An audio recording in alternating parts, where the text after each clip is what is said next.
So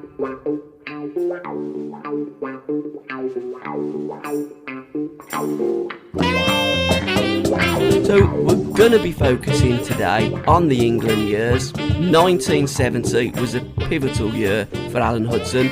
The 69-70 season, you'd just broken into the team. Chelsea had got to the FA Cup final, all was looking great. And then on Easter Monday, you had an injury at the Hawthorns that put paid to your Wembley appearance and also prevented you from being the first teenager to represent England at the World Cup finals. Yeah. Well, at that time, it never entered my mind, of course. You don't think about things like that. But I think there was so much going on in such a short space of time at that time. I'd only been in the Chelsea team for 6 months, say. And I was just finding my feet in that team, and the closer we got to Wembley for the FA Cup, little did I know, it wasn't until we played QPR in the 6th round, I think, and we beat them, and Venables played, and Marsh played, and they had half a decent team. It was a big local derby, and we knocked them out, and that was when Alf Ramsey came out with Osgood scored a hat-trick, which really clinched his place in the Mexico squad, and then Alf come out with that saying that there's no limit to what I could achieve, and that put me in the firing line for Mexico myself. Because you were in that original 40, you would have gone. And many years later, one of your journalist friends said that when Bobby Charlton did come off in that game, it would have been you, not Colin Bell, that replaced him, because you were really primed, because Bobby was getting a little bit older, and it was you that was primed to take over from Bobby Charlton in that England shirt, wasn't it? Well, I think Alf would have looked at it in a way that I was young, fit. Had I not had the injury at West Brom, I'd have still been very fit. I was getting stronger. I was the more games I played, the better I was playing. And I think he probably see me as having the young legs and having being clever enough to play in that role, and just say to me, you make sure, I couldn't do what Bobby Charlton could do as regards going forwards and shooting and things like that, but he wouldn't have wanted me to do that. It would just have been a matter of going and sitting in there with Alan Ball and trying to keep the ball with 2-0 up and stopping Beckenbauer from doing what he actually did in the end, and that was to crucify us. Yeah, again, many people says that they took off Bobby to rest him for the semi-finals, but when you look at it and you hear and you read press cuttings, it wasn't that. Bobby was tiring, and Alf just wanted to freshen it up, didn't he? Well, he did. I think that is a question that would never be answered. Yeah. Only Alf would ever, he took that to his grave with him, whatever he was thinking. I think it was bad management. Myself, because if you're 2-0 up in any game and you're controlling the game, which we were, I think we were actually playing better in 70 than what we did in 66. And we proved that against Brazil as well in in that match. But we were controlling the Germans. We had everything under control. And there's one thing you don't do is when you're controlling the game is change things. And that would have meant, even if I would have been on the line, he brought me on. It would have been a wrong decision. I'd have just kept Bobby on there, because even the Germans admitted that they couldn't believe that he brought Charlton off, because as they said in the 66 final, Bobby and Beckenbauer cancelled themselves out of the game, and they did the same in 70. And it was just so happens that we mastered them, really. It was the best we have played in them 2 World Cups, I think. Apart from the Brazil game, which I think we were outstanding. I think it was probably Bobby Moore's greatest game ever. But no, I think Alf made a massive mistake changing the team at that stage. And again, what confidence it does give the Germans when you do see your opposition's best player going off. It almost gives them a little bit of an adrenaline boost, doesn't it? And I hear what you say, and it's almost like when you're picking your team, if your best players aren't playing, then your opposition looks around and thinks, happy days here, we've got half a chance. Whereas if your big players are on the pitch, it's psychologically game on, isn't it? Well, yeah, I think if you look at if you look at boot on the other foot, the Germans were 2-0 up and they took Beckenbauer off and say Muller or Seeler off, we'd have felt more comfortable defensively, and we'd have thought we can go on and we got half a chance here. Whereas if they just keep them on the field, I remember years and years ago. Well, not that too long after, I played in a game at Chelsea, and we played at Stoke in the League Cup. It was a Wednesday night, and Osgood had a fight, a big bust up with Sexton in the dressing room at half time, and he pulled him off. And Stoke were 1-0 up at the time, and we come out at half time, and you could see Stoke looking round at each other, wondering where Osgood was, and they knew that, they have one less problem, and Ozzy was our, he was our main man. He was our goal machine, and by Sexton pulling him off, he gave Stoke, as you just said, so much more confidence to go on and win the game.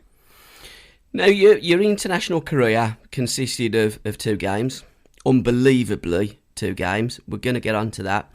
But your under-23 career, that was, you played 9 games, didn't you, for the under-23s? Talk me through your first game. I have no idea. I haven't got a clue. I know my first game my first game was at my other worst ground, which was Roker Park. Yeah. That was the only time I ever got sent off in one of my last games for Stoke. But that got postponed. That got abandoned through snow. I don't know with how long to go, but it wasn't much of a game because of the snow itself. It's part of the game. I remember that being my first game. I remember a game at Hampden Park, which was with about 20 odd thousand, and it sounded like there was about 200,000 in there. It was amazing. I didn't really play that well. And I remember a couple of games against Wales. One when I came back from a bad injury and had a outstanding game down in Wrexham. And that was a game when Alf said to me after the match, I think you better preserve yourself. You're doing a little bit too much hard work, which I found a little bit... I couldn't believe his words, actually. Yeah. I can understand him saying about players not working hard enough, but I don't think a player can work too hard. But I was just, I used that match as a kind of a comeback and as a fitness test for me, really. And I had a really good game on a really heavy pitch, which I used to like playing on heavy pitches because of my bad ankle.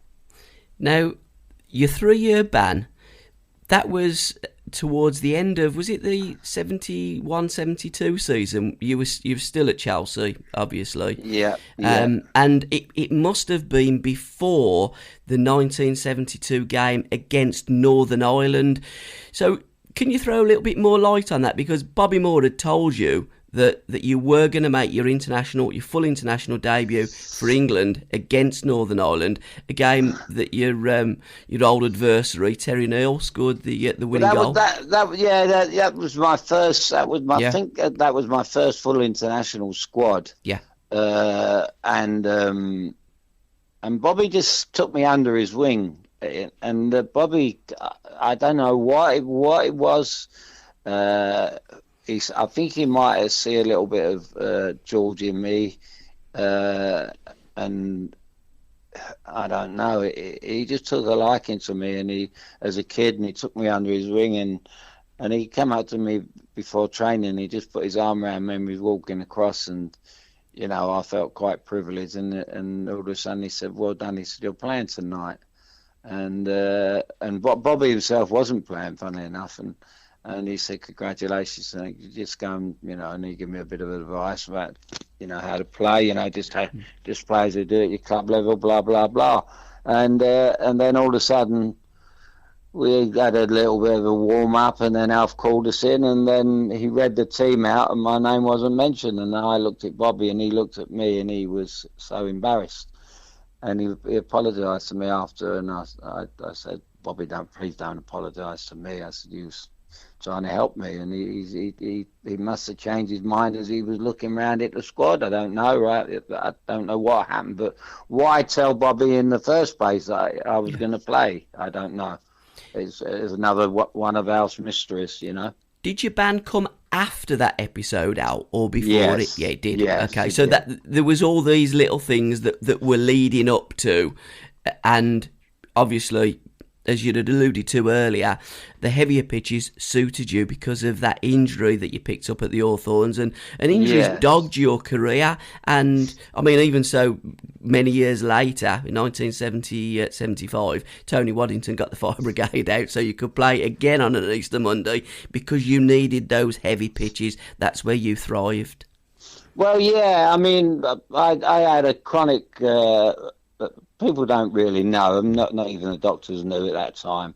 And I was going outside the club and I went to see so many different doctors and faith healers and this, that and the other, trying to find out, I even went to see a fella called Tucker.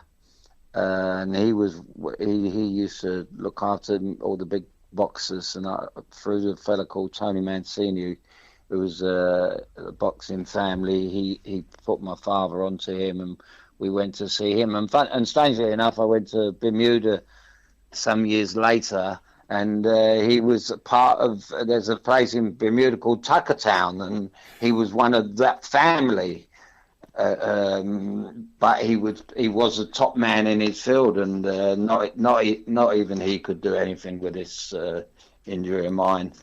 I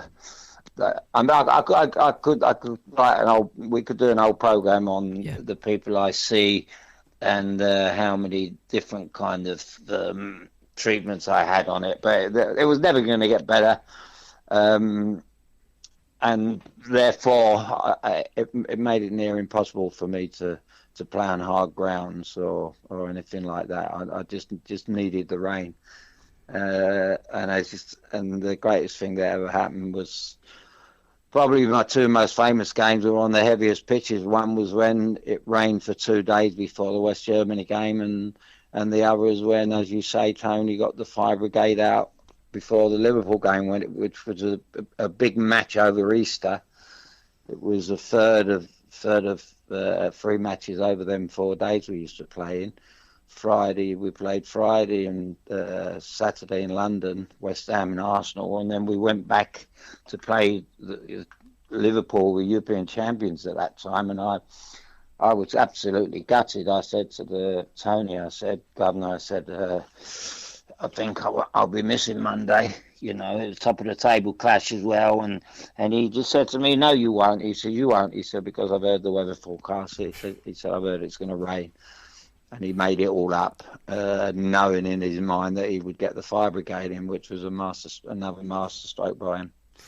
But again, that's what it's all about. Managing the person, managing the player, and managing the injury. And that's something that Ramsey didn't do, because he phoned you up at Stamford Bridge and he pretty much ordered you to go to that under-23 tournament whilst you were nursing an injury. And because you didn't, he then banned you and Colin Todd. Malcolm McDonald come with the old back injury and he got away with it, but Malcolm was the smartest one of the three of us because he knew they couldn't detect a back injury. But that's what happens when you're honest. You see, if you're honest, you get nowhere in the game. And all I done was being completely honest with him. But it was just the way he done it. I think football's no different from any other walk of life. I was just told to be at Stamford Bridge one day about 2:00 to expect a call from Ramsey. He was calling me from about a mile away. when he could have asked to meet me somewhere and sat down, had a cup of tea with me or a cup of coffee or something, or even a glass of wine, and said, "What's your problem?" Yep. And we could have talked it through. I mean, that's what Waddington would have done. He would have said, he would have called me in his office, or he'd have took me out to lunch and said, what's the problem if or my phone was out? He would have asked me, communication is everything. And Alf was just so, he was like a school teacher talking to a child, really. And it was, if you're not at Heathrow there tomorrow, you'll just I'll never forget the words. If you're not at Heathrow tomorrow, you'll just take the consequences. And I can remember coming off the phone to him. I can remember walking back down to Christine Matthews' office in the Chelsea office itself. It was pretty. It was like walking through death row, really. And it didn't really hit me until I got to her, and she said, "What did he say?" I said, "He hasn't really told me anything. He just said I got to take the consequences." And Christine, being her, she said, "Well, you are a silly boy. You should go." I said, "Look, Christine, you don't understand. Nobody understands. You get an injury like this, you just don't go and play them for anybody with a bad injury. And I need the rest, and I did need the rest. We had a long, hard season, and I was thinking of trying to rest it and thinking about the following season. And the England under-23s at that time with the father thing, if it had been a full international, I just wouldn't have been able to play. So, it was just the way he treated me. He treated me like I was a kid, and there he was just 3 months earlier saying there's no limit to what you can achieve. And if you looked at any other country in the world, it would have been like, if I'm 18, 19, it would have been like Holland, kicking Cruyff out, for banning him for 3 years, or in Argentina as a kid, Messi or Maradona, you say you're banned for 3 years. Colin Todd was probably our best young defender, the replacement of Bobby Moore at that time. It was the perfect replacement, and there he is banning our best young defender as well. So. And then they wondered why we didn't qualify for the World Cup for the next 10 years or 12 years. And that's where it all began. I'm not saying it was us too, but you do not ban your best young players. I mean, look at what's happened since in the World Cup. We're crying out for young players to come through and break through, and you encourage these young players to come through. You don't treat them like they're, juvenile delinquents, or they're doing something really wrong. I did absolutely nothing wrong, and looking back just 4 or 5 years ago, and I'm thinking how the game has changed. You got Rio Ferdinand failing a drugs test or not taking his drug test, and he gets 9 months. And I thought, Christ, what's going on here? Only because it was Ferguson who behind it all.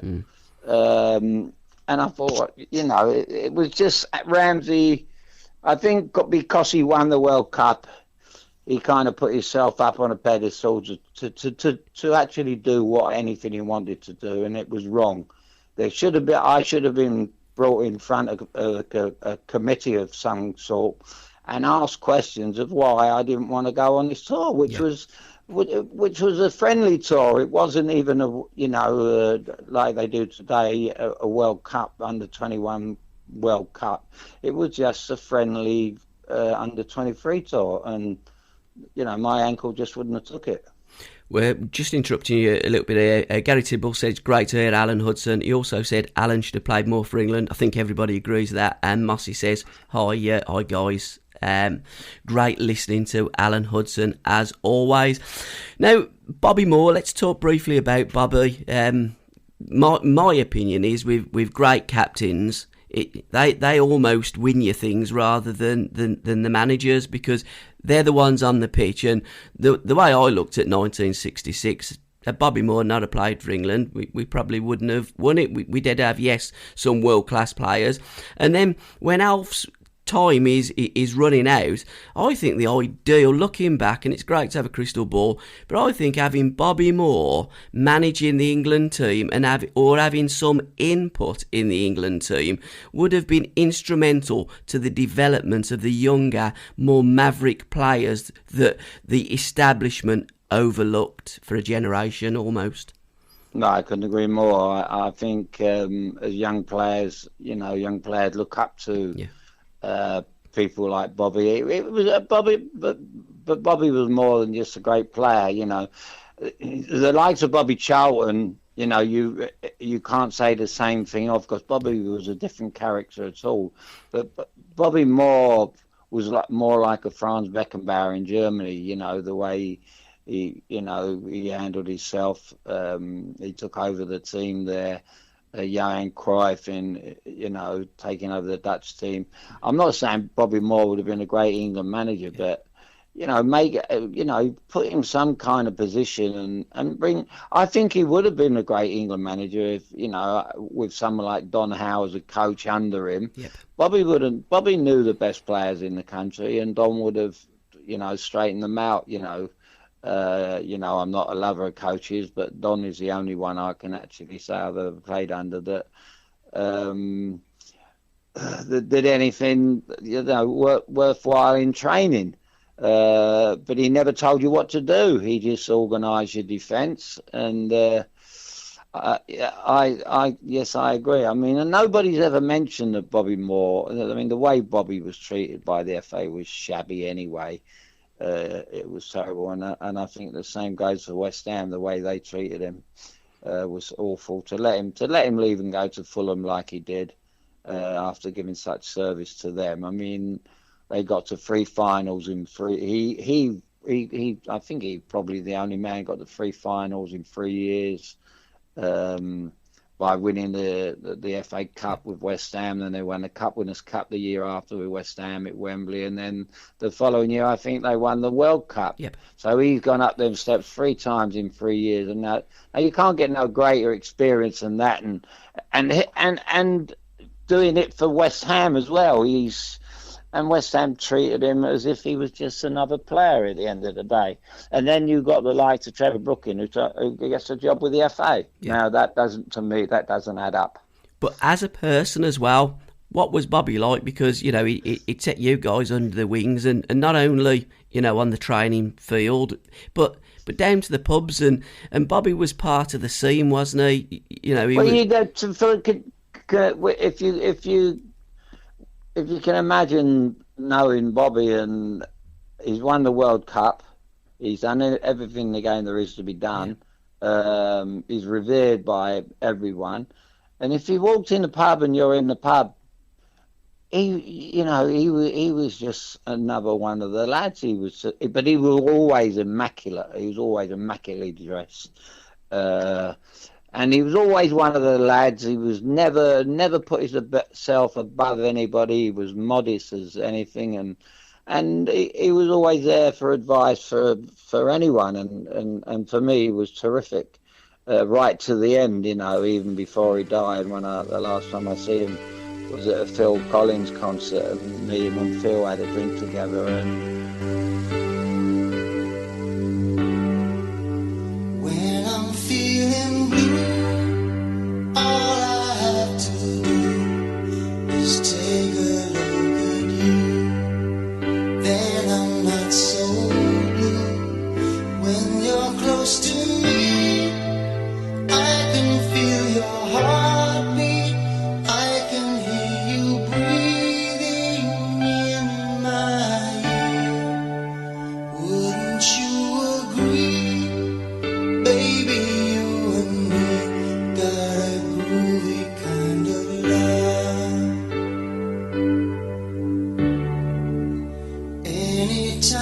And Phil Collins just couldn't take his eyes off him. It was like he was talking to some kind of god. But he was just the most wonderful, wonderful man. My man was Waddington, but he was a manager. But he was the most wonderful man as a footballer that I ever met. You were having the time of your life at Stoke. You were in the 2 PFA Team of the Year in 74, 75, 75, 76 season. And it was in the 1975 season, in the March, that you had the call-in from Don. And that was largely due to the press and due to Tony Waddington saying that Alan Hudson will play for a World 11 before he plays for England the way he's going. Well, he did that. I was in a couple of squads before that West Germany game, in which he could have picked me. Yeah. And one was, I remember one was Yugoslavia's. I didn't even get on the bench, and I knew he wasn't going to pick me. And then all of a sudden I thought to myself, hang on, we got Germany coming up in a few weeks' time. That could be the game he's going to pick me because he thinks I'm not going to be able to cope with it, you know. And me and Bawley spoke about this, and he caught me and Bawley out once or twice when we wouldn't play bingo and carpet bowls on one particular day. And we've been out along the street having a few drinks, and we weren't allowed to drink. And he warned us about it. And that was the game before the Germans, and he made Alan Ball captain for the Germany game, and he picked me. And me and Bawley looked at each other and we smiled as much as to say, this is our bit, you know, our chance. And I mean, Alan Ball already won the World Cup as a kid, you know, so he had much more experience than Don Revie about how to win, you know, international matches. And it was just great. And that photo of me and Bawley coming off the field just about painted the picture, didn't it? Really, you know, it was great. But yeah, the reason I did get picked in the end was because of Tony banging the drum for me. I played a game at Tottenham. Stoke beat them 2-0. I scored.